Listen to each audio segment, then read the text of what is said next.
Hola, ¿qué tal? Pues ahora me aprovecho de estar aquí en los salones de clase de la escuelita para hacer mi reflexión con cada uno de ustedes para no dejar este espacio, este ritmo que estamos viviendo.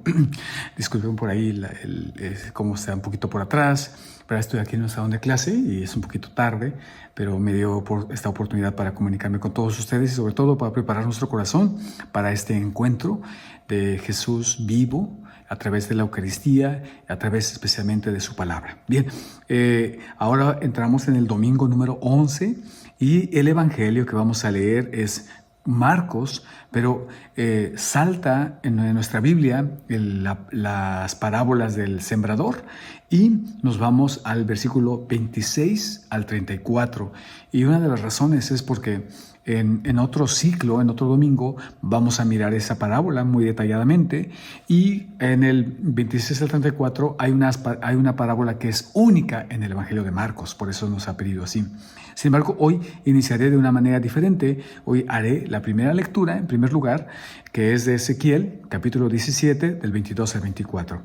Como no me traje mi Biblia, de verdad la tengo en la computadora, voy a utilizar el leccionario. El leccionario es decir, la traducción de que se va a leer en la misa y no la Biblia que generalmente estoy utilizando, ¿sí? Entonces, Ezequiel 17, 22 al 24. Los invito a sacar sus Biblias y vamos pues a iniciar con este momento, en un momento de oración, en un momento de que Dios abra nuestra mente y que podamos preparar nuestra mente y nuestro corazón para este encuentro. En nombre del Padre, del Hijo y del Espíritu Santo. Amén. Ezequiel capítulo 17, del 22 al 24. Esto dice el Señor Dios: yo tomaré un renuevo de la copa de un gran cedro. De su más alta rama cortaré un retoño. Lo plantaré en la cima de un monte excelso y sublime. Lo plantaré en la montaña más alta de Israel. Echará ramas, dará fruto y se convertirá en un cedro magnífico. En él anidarán toda clase de pájaros y descansarán el abrigo de sus ramas. Así todos los árboles del campo sabrán que yo, el Señor, humillo a los árboles altos y elevo los árboles pequeños, que seco los árboles lozanos y hago florecer los árboles secos. Yo, el Señor, lo he dicho y lo haré. Bien, es una lectura muy, muy hermosa de este profeta, el profeta Ezequiel, y estamos aquí en el capítulo 17. Lo primero que dice es esta visión, ¿no? Que de alguna manera anticipa la plenitud en Jesucristo, ¿verdad? Que lo podemos leer de esa manera. Entonces dice que vendrá de algo pequeño, utiliza y hay que tener esos elementos, ¿verdad? Para poder leer el Evangelio de Marcos. Dice, yo tomaré un renuevo, es decir, una ramita de la copa de un gran cedro, es decir, de un cedro, así como cortarle la ramita, dice, de su más alta rama cortaré un retoño. Entonces habla de esa pequeñez, pero de un árbol bueno, ¿sí? De un gran cedro. Y dice que lo llevará y lo plantará en la cima de un monte excelso y sublime. Entonces, Dios está agarrando de lo mejor de este gran cedro y lo va a llevar, ¿verdad? Aunque es una ramita pequeña, la va a llevar a un gran árbol, a un monte excelso y sublime, y lo plantará en la montaña más alta de Israel, ¿sí? Echará ramas. Entonces, este retoño está llamado a crecer, ¿verdad? Dará fruto, será fructífero, será fecundo y se convertirá en un cedro magnífico. Entonces habla de este gran cedro, ¿sí? Y en él anidarán toda clase de pájaros, ¿verdad?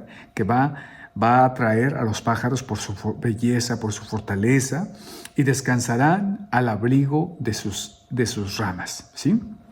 Y continúa. Así todos los árboles del campo sabrán que yo, el Señor, ¿sí? Humillo a los árboles altos. Aquí hay una especie de pregunta, ¿verdad? Porque este es un árbol grande, es un gran árbol. Y dice, yo humillo a los árboles grandes. Por ahí escuchamos esta voz de la Virgen, ¿no? Cuando habla del Magnificat, ¿no? Que desprecia a los soberbios y enaltece a los humildes. Escuchamos esto, ¿verdad? Y elevo los árboles pequeños. Humilla a los árboles altos y elevo a los árboles pequeños.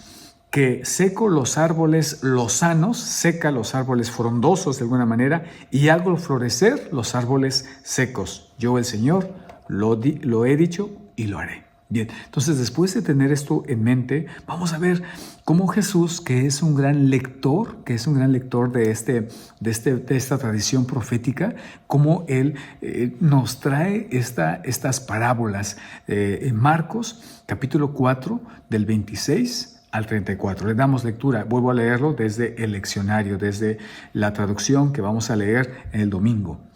En aquel tiempo, Jesús dijo a la multitud: el reino, entonces miramos, Jesús se dirige a la multitud, el reino de Dios. Entonces ahora le pone Jesús nombre, ¿sí?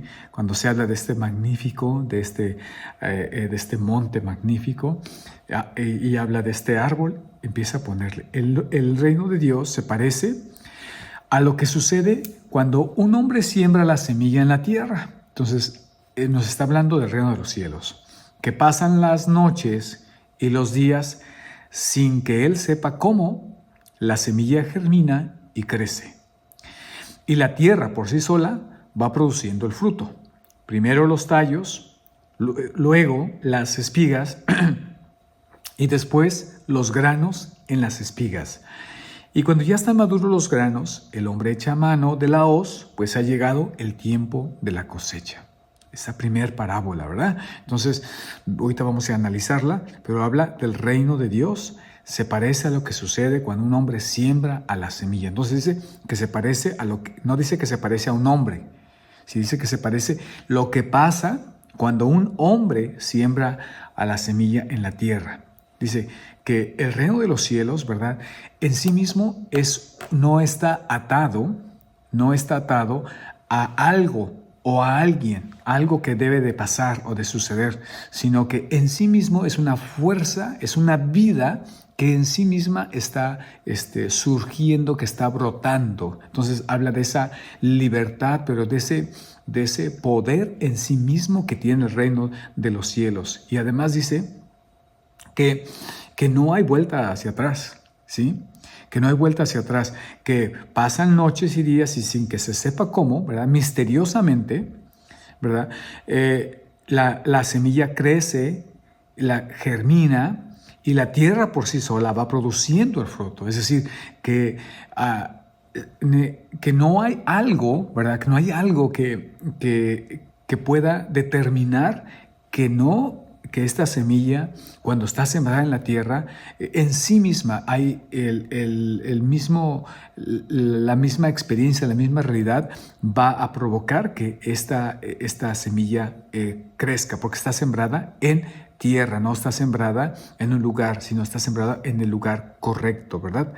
Y cuando ya están maduros los granos, el hombre echa mano de la hoz, pues ha llegado el tiempo de la cosecha. Y entonces vendrá ahí lo que se llama el juicio. Siempre cuando viene la cosecha, el harvest, siempre está asociado acerca de cuando vendrá a juzgar, ¿verdad? Vendrá a juzgar. Habrá, lo que significa que muchas veces hay fuerzas en contra del reino de los cielos, ¿sí? Pero que nada podrá detener una vez que el reino de los cielos ya está puesto en marcha.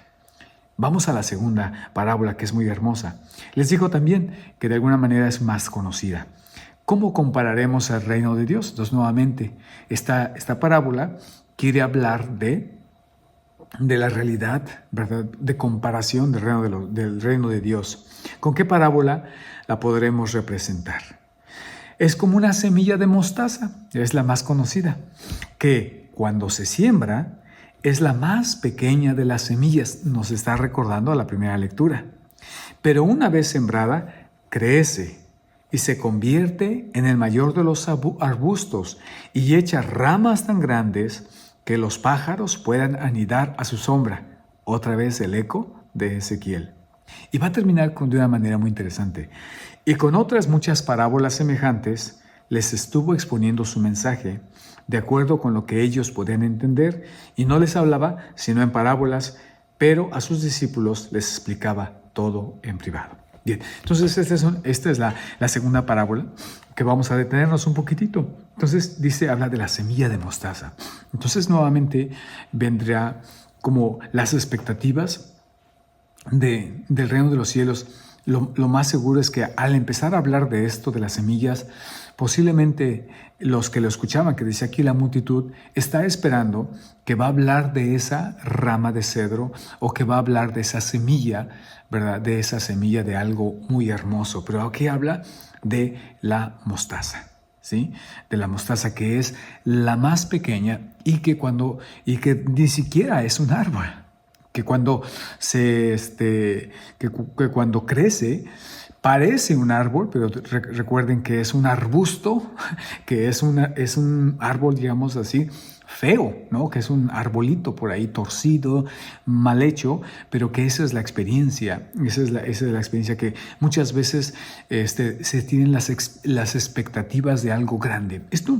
Y dice que esto atrae, ¿verdad?, a muchos pájaros para que se puedan anidar allí. Se convierte en algo muy fecundo. Esto a mí me ha hecho pensar mucho esta palabra de Dios en primer lugar en pasaje de Primera de Reyes, cuando Samuel el pueblo de Israel pide que se le dé rey. Y entonces Samuel ve que hay una altura muy grande. Saúl es un hombre muy alto que dice que su cabeza salía desde la cabeza. Por acá estaban todos, estos eran los más altos de él, y que su cabeza sobresalía de la altura y que además era muy guapo y que era un guerrero, que de alguna manera... y esa es la expectativa de ese rey, de ese Mesías, en la figura de Saúl. Y por otro lado, entonces lo elige rey, pero vemos que ese hombre, de acuerdo en la Primera de Reyes, vamos viendo que aunque dura 40 años, pero tiene su corazón alejado de Dios, ¿sí? Y así como Dios, ¿verdad?, le da 3 señales de que Él era el ungido, que Él era el elegido, Él también le da a Dios 3 señales de que Él se siente independiente y que quiere probar su fuerza y quiere probar su poderío, pero en el fondo es una persona muy insegura.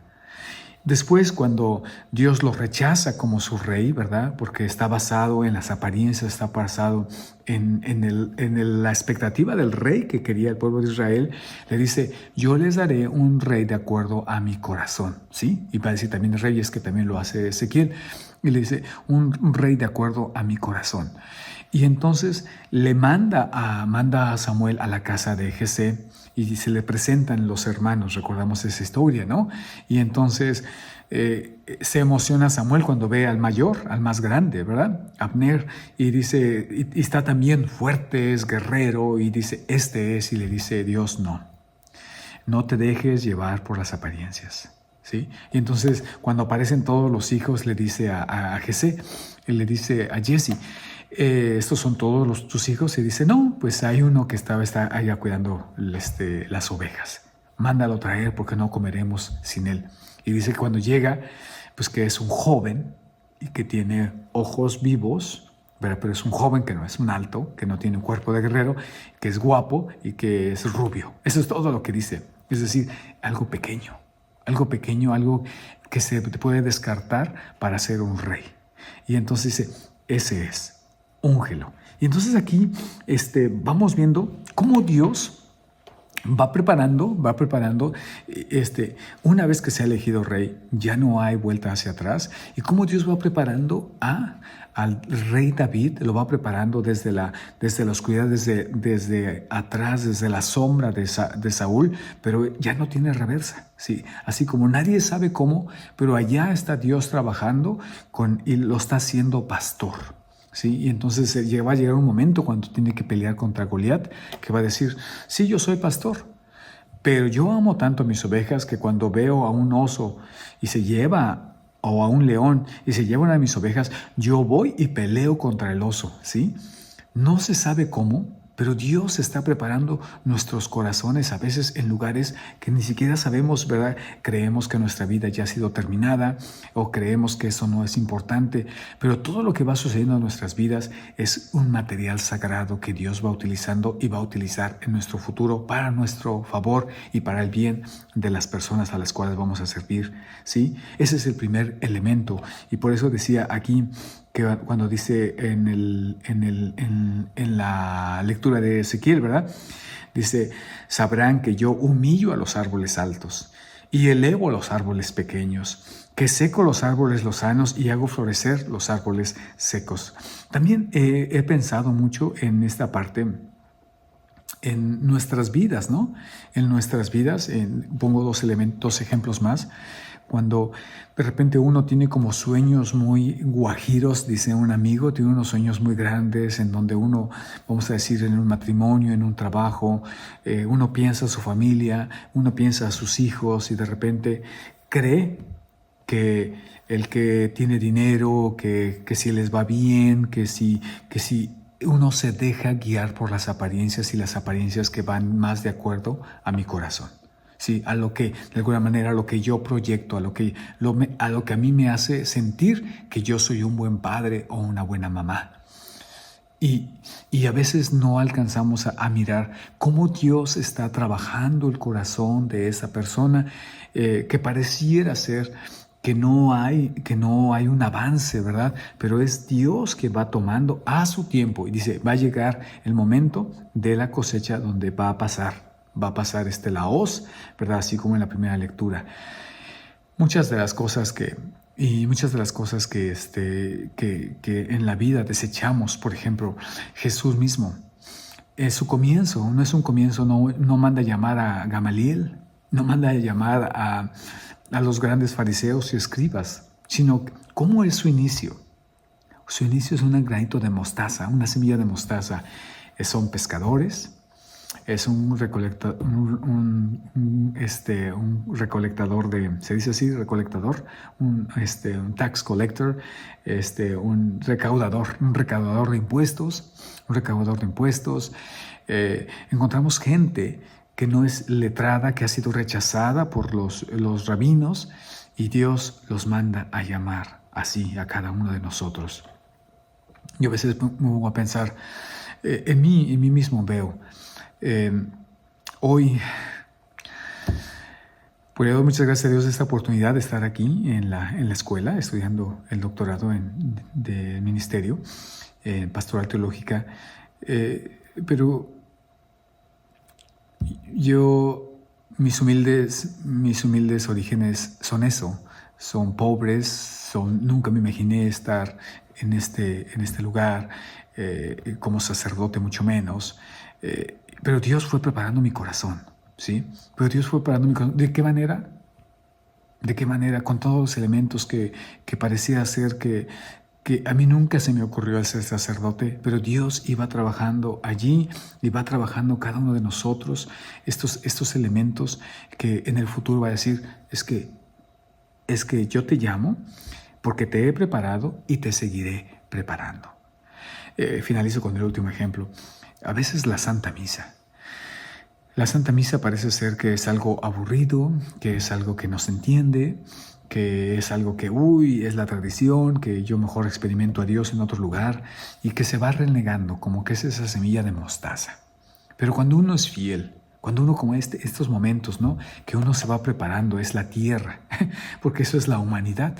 Es la tierra que una vez que cae la palabra de Dios, dice Isaías, no vuelve, así como la lluvia, que no vuelve hasta empapar y fecundar la tierra, no vuelve, sino ha cumplido su cometido. Así también, una vez que la palabra de Dios, ¿verdad? Ese estar en contacto con Dios, esa pequeñez de Jesús, que podríamos compararlo también con la semilla de mostaza, esa pequeñez de Jesús, ese pan que todo nos dice, todos los signos dicen que es Jesús, pero que nuestros ojos, ¿verdad? Como dice Santo Tomás, nuestros ojos se equivocan y no pueden dar esa escucha atenta, continua de la palabra, como va dando vida. A veces yo creo que una de las situaciones de nosotros es que queremos las cosas rápidas, ¿verdad? San Francisco de Sales decía, ese es uno de los más grandes impedimentos, ¿verdad? Para un crecimiento espiritual, para un desarrollo de la santidad, que no tenemos paciencia, ni con nosotros en nuestros propios procesos personales, ni con las personas a nuestro alrededor. Yo creo que hoy me encantaría poder decir, sería bueno reconocer, ¿verdad? ¿Cuáles son esas semillas de mostaza que están cayendo en nuestras vidas? ¿Cuáles son esas cosas que de repente no valoramos, pero que están siendo clave para nuestra vida de santidad? ¿Quién iba a pensar que esta mujer tan sencilla, ¿verdad? Hablo de Teresa de Calcuta, en ese trabajo tan escondido, hoy sea una de las congregaciones mucho más amplias, ¿verdad? Que mucho más grandes y más extendidas en todo el mundo que en sus inicios. ¿Quién iba a pensar que ese Jesús de Nazaret, le llamo ese Jesús de Nazaret, porque era alguien que no era también letrado, ¿verdad? Que no fue a la escuela, digamos, a la sinagoga, que no se convirtió en un rabino, ¿verdad? Y que con ese grupo de personas hoy es la religión más grande del mundo. ¿Quién iba a pensar eso? Muchas veces criticamos mucho a la iglesia y en medio de todas esas fealdades y esas cosas tan raras, ahí el reino de los cielos inevitablemente e irreversiblemente se está abriendo paso.